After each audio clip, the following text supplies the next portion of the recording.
आज मैं श्रीमद् भागवत पुराण के दूसरा अध्याय पढ़ने जा रही हूँ। भागवत कथा और भागवत भक्ति का महत्व। तो आइए सुनते हैं। श्री व्यास जी कहते हैं, शौनक आदि ब्रह्मवादी ऋषियों के ये प्रश्न सुनकर रोमहर्ष के पुत्र उग्र शर्वा को बड़ा ही आनंद हुआ।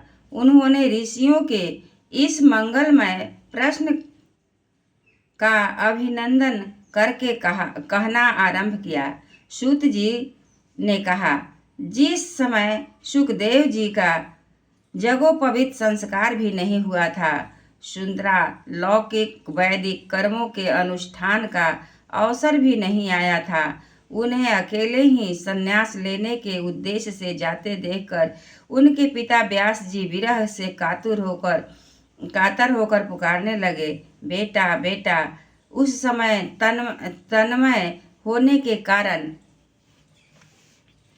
सुखदेव जी की ओर से बिरछो के ने उत्तर दिया, ऐसे सबके हृदय में विराजमान सुखदेव जी मुनि को नमस्कार करता हूँ। यह भागवत अत्यंत गोपनीय रहस्यात्मक पुराण है। यह भगवत स्वरूप अनुभव कराने वाला और समस्त वेदों का सार है। संसार में फंसे हुए जो लोग इस घोर अज्ञान अंधकार से पार जाना चाहते हैं, उनके लिए आध्यात्मिक तत्वों को प्रकाशित करने वाला यह एक अद्वितीय दीपक है। वास्तव में उन्हीं पर करुणा करके बड़े बड़े मुनियों के आचार्य श्री सुखदेव जी इसका वर्णन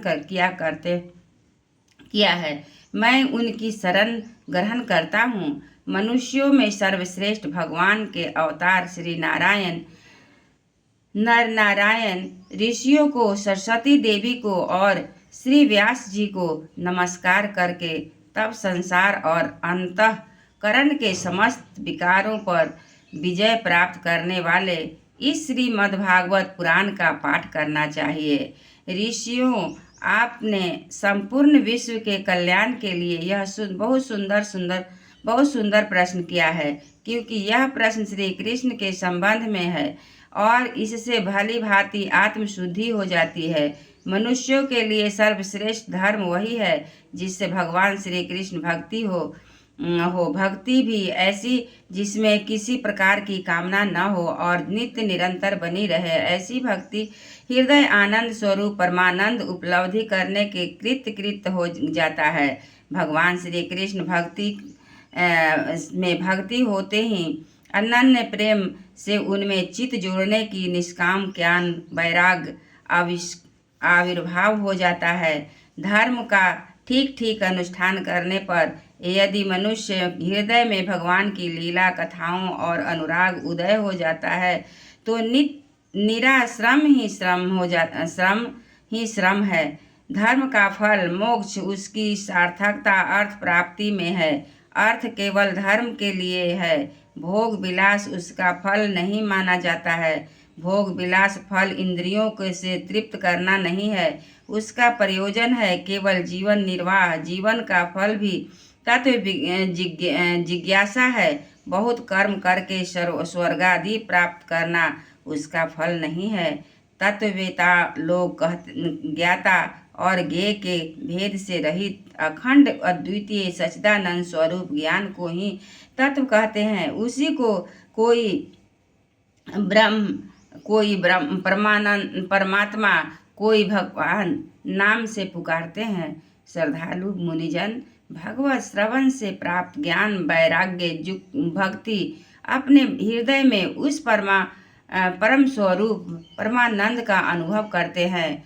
शौनक जी ऋषि, यही कारण है कि अपने अपने वर्ण तथा आश्रम में के अनुसार मनुष्य धर्म का अनुष्ठान करते हैं। उसकी पूर्ण सिद्धि उसी की है। भगवान प्रसन्न है, इसलिए एकाग्र मन से भक्त वत्सल भगवान का ही नित्य निरंतर श्रवण कीर्तन ध्यान आराधना करना चाहिए। कर्मों की गांठ कभी कड़ी बड़ी कड़ी है। विचारवान पुरुष भगवान के चिंतन के तलवार से उस गांठ को काट डालते हैं। तब भला ऐसा कौन मनुष्य होगा जो भगवान की लीला कथा का प्रेम ना करे। सौनक जी ऋषियों पवित्र तीर्थों सेवन करने से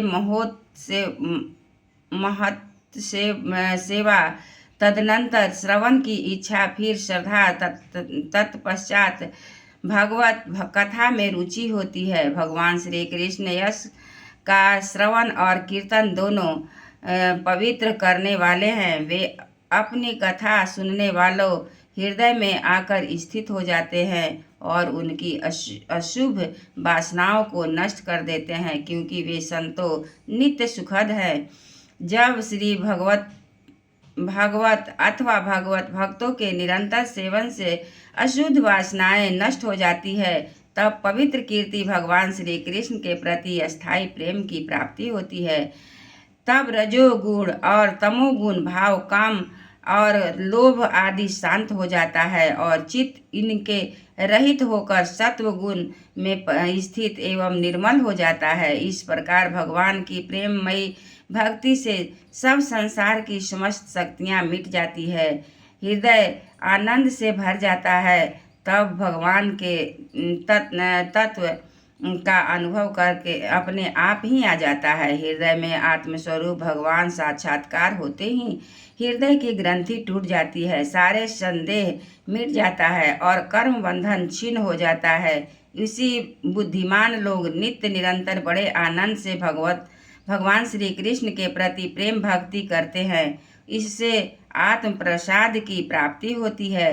प्रकृति के 3 गुण हैं, सत्व रज और तम। इनको स्वीकार करके इस संसार की स्थिति उत्पत्ति